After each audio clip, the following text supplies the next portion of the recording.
First we insert the material in the slit. This is for making pipes. This is the other slit.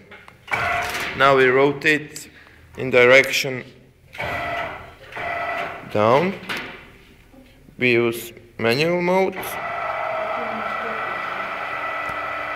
Now we are making pipe 100 millimeter. On this is the bigger roller. On it we make bigger gutters and pipes.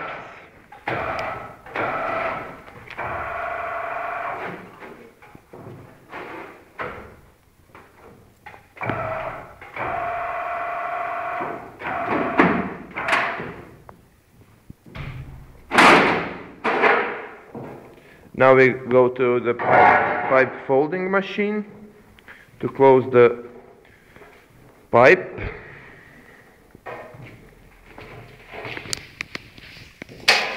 This is machine 6 meter. This is a 6 meter machine, but it can also make various sizes.